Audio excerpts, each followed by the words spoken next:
मनुवादियों ने क्या नहीं किया। आज वही मनुवादी हिंदू राष्ट्र बनाएंगे, हिंदू राष्ट्र बनाएंगे।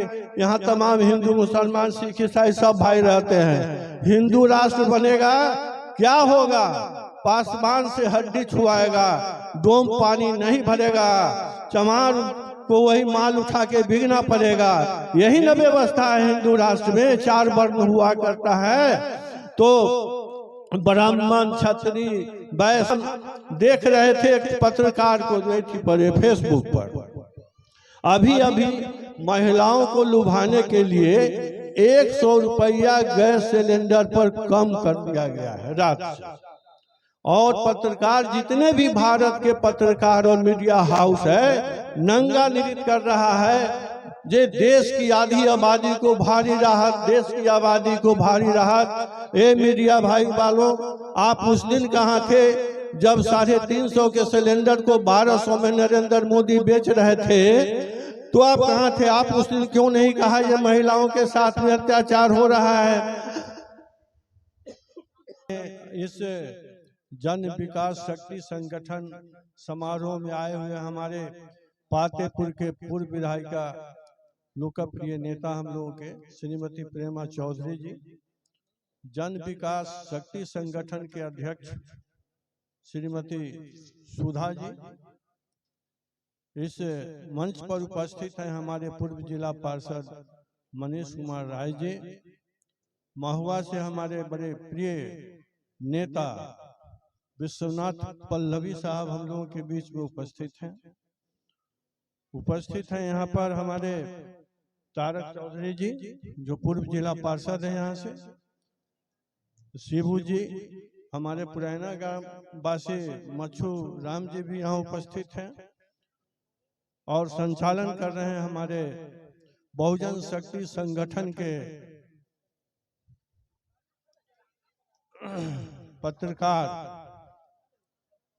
शिव कुमार जी। और आज इस अंतर्राष्ट्रीय महिला दिवस के शुभ अवसर पर यहाँ जो जितने भी साथी हमारे उपस्थित हैं, सबको मेरा प्रणाम सलाम। और खास के इस अंतर्राष्ट्रीय महिला दिवस के अवसर पर जो यहाँ मातृ शक्तियाँ दिखाई दे रही हैं, इससे साफ जाहिर हो रहा है जे ये मातृ शक्ति यदि अपने फॉर्म में आ जाए तो किसी भी मर्द वगैरह की जरूरत नहीं है, पुरुष की जरूरत नहीं है। आज कुछ महिलाएं हमारे साथी पूर्व वक्ता बोल रही थी जो हम कंधा में कंधा और बराबरी का हमको ये चाहिए, तो आज हम लोग भी आपको प्रोत्साहन दे रहे हैं। जो कंधा में कंधा और पैर में पैर मिला के चलने की बात है, तो उसमें कहीं भी कोई दिक्कत हम लोगों को नहीं है। और जब मातृशक्ति खड़ी हो जाएगी तो सारी शक्ति देश की फेल हो जाएगी, चाहे वह राज शक्ति हो, धन शक्ति हो, बल शक्ति हो। मातृशक्ति के आगे कोई भी शक्ति नहीं टिक सकती है भाइयों। तो ये हमारे मातृशक्ति में सोच होनी चाहिए कि हम भी इस समाज के एक अंग हैं, इस समाज के हम भी एक सदस्य हैं। हमारा भी उतना ही अधिकार है जितना अधिकार पुरुषों का है। दोस्तों, मैं यहाँ पर हमारे एक पत्रकार अभी एक हमारे नेता से पूछ रहे थे जी, ये तो सामाजिक संगठन है, सामाजिक बात होनी चाहिए, आप लोग राजनीतिक बात करते हैं। तो हम पत्रकार बंधु आपको जानकारी देना चाहेंगे, जो आज मणिपुर में जो हमारी बहनों को, माताओं को नंगा करके घुमाया गया, उनके साथ सामूहिक बलात्कार हुआ, लेकिन न वहाँ की सरकार न केंद्र की सरकार उस पर कोई संज्ञान लिया। तो इस पर बोला जाए कि नहीं बोला जाए, आप इसको राजनीतिक चश्मा से नहीं देखना चाहेंगे हम। तो जो हो रहा है समाज में हमारे माताओं के साथ, बहनों के साथ, बेटियों के साथ, और सरकार गूंगी बैठी है, सरकार उस पर कोई एक्शन नहीं ले रही है और न वहाँ जा रही है, न उसका पुलिस प्रशासन जा रहा है, खुलेआम नंगा नृत्य हो रहा है। तो क्या हम नहीं बोलेंगे उस पर? बोलना हमारा धर्म सिद्ध अधिकार है। और महिलाओं के साथ जो भी अत्याचार होता है उस पर सरकार को संज्ञान लेना चाहिए। क्या करती रही भारत की सरकार और वहां मणिपुर की सरकार, और दंगा घुमाया गया, सामूहिक बलात्कार करके उसका हत्या कर दिया गया। इस पर क्यों नहीं बोलेगा लोग, और इसको आप राजनीतिक चश्मा से देखिएगा, ये नहीं चलने वाला है। दोस्तों, हम कहना चाहते हैं इस मंच से कहना चाहते हैं, जो हमारे जो नेता हैं, जो राजनेता हमारे हैं, वो महिलाओं को बढ़ावा देते हैं। आपके बीच में बैठी हुई हैं प्रेमा चौधरी जी। किसने इनको विधानसभा भेजने का काम किया? वो जो भगवतिया देवी थी, पत्थर तोड़ने का काम करती थी गया की, उसको संसद में भेजने का काम किया लालू प्रसाद यादव ने, और मातृशक्ति को बढ़ाने का काम किया। ये कम बड़ी बात है क्या?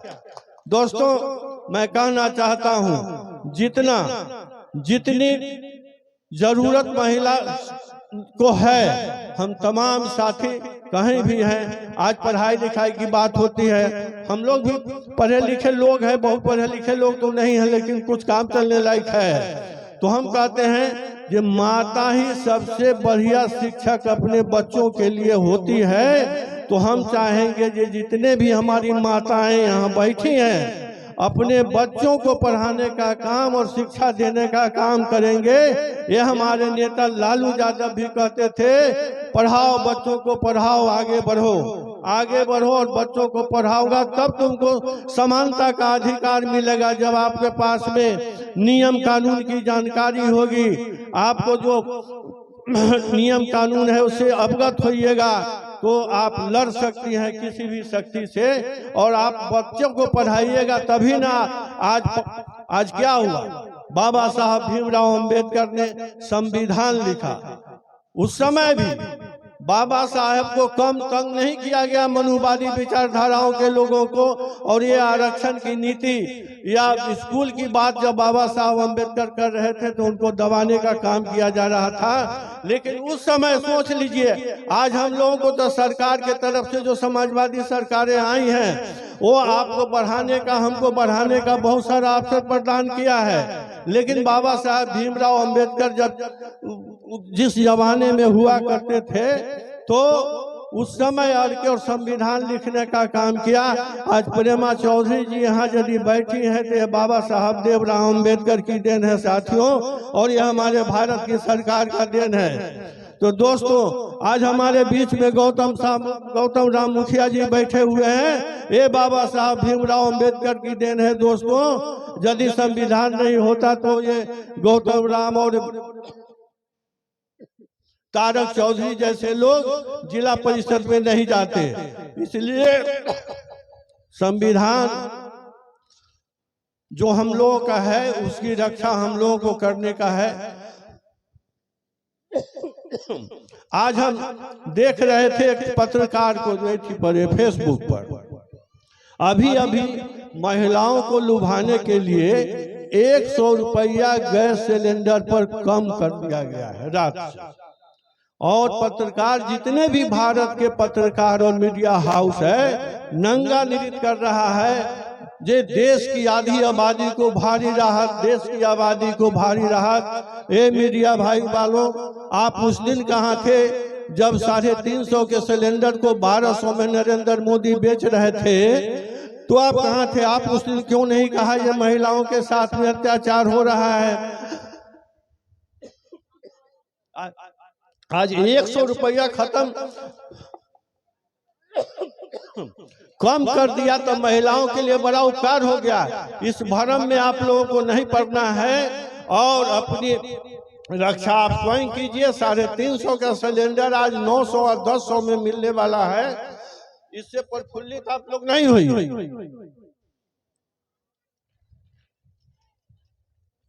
तो दोस्तों, ठीक है, संचालक अभी तो बहुत सारी बात बोलनी थी और उसको राजनीतिक दृष्टि से नहीं देखा जाना चाहिए था। यह सामाजिक संगठन है। हम कहते हैं आज के जमाने में तो बहुत सारे स्कूल और कॉलेज और यूनिवर्सिटी खुल गया है, लेकिन जिस जमाने में सावित्रीबाई हुआ करती थी, जिस समय उन्होंने नीचे के लोगों को पढ़ने के लिए स्कूल खोला, तब मनुवादियों ने उनका कितना विरोध किया ये आप जानिएगा, पढ़िएगा तब जानिएगा। जो हम लोगों के साथ हम लोगों को दबाने के लिए मनुवादियों ने क्या नहीं किया। आज वही मनुवादी हिंदू राष्ट्र बनाएंगे, हिंदू राष्ट्र बनाएंगे। यहाँ तमाम हिंदू मुसलमान सिख ईसाई सब भाई रहते हैं। हिंदू राष्ट्र बनेगा, क्या होगा? पासवान से हड्डी छुआएगा, डोम पानी नहीं भरेगा, चमार को वही माल उठा के बिकना पड़ेगा। यही न व्यवस्था है हिंदू राष्ट्र में। 4 वर्ण हुआ करता है, तो ब्राह्मण, क्षत्रिय, वैश्य और शूद्र। तो शूद्र का जो काम था, फिर आपका पढ़ाई लिखाई बंद हो जाएगा, फिर आपका पढ़ाई लिखाई बंद होगा। इसको राजनीतिक तस्वीर से नहीं देखना चाहेंगे हमारे पत्रकार बंधु। हम समाज को जागरूक कर रहे हैं। जो जब हिंदू राष्ट्र बनेगा, वही फिर क्या हुआ, क्या हुआ? हमारे देश के जो राष्ट्रपति थे रामनाथ कोविंद जी, वो जब पुष्कर में गए पूजा करने, तो उनको पुष्कर के मंदिर में, जो विश्वकर्मा का एकमात्र मंदिर हिंदुस्तान में है, वहाँ पूजा नहीं करने दिया गया। यही सामाजिक न्याय है और यही हमारे जो बहुजन शक्ति है उसका इज्जत है। यही आज भी जीतन राम मांझी जिंदा है, और जब वह मुख्यमंत्री हुए थे यही कुशेश्वर स्थान में, कुशेश्वर स्थान जो भोले बाबा का मंदिर है, जब वहाँ गए दर्शन करने, तो बाद में जो मनुवादी या सामंती सोच के लोग हैं, तमाम लोगों ने उस मंदिर को गंगा जल मंगा के धोवाने का काम किया। जी इसमें शूद्र आ गया, ये मंदिर अशुद्ध हो गया। शूद्र भाइयों, मैं भी उसी आप ही के वर्ग से आने वाला लोग हूँ, सावधान हो जाइए। आपका आने वाला दिन अच्छा नहीं है, नहीं संभले, अभी इस 24 में नहीं संभले तो आपका दिन आने वाला अच्छा नहीं होगा।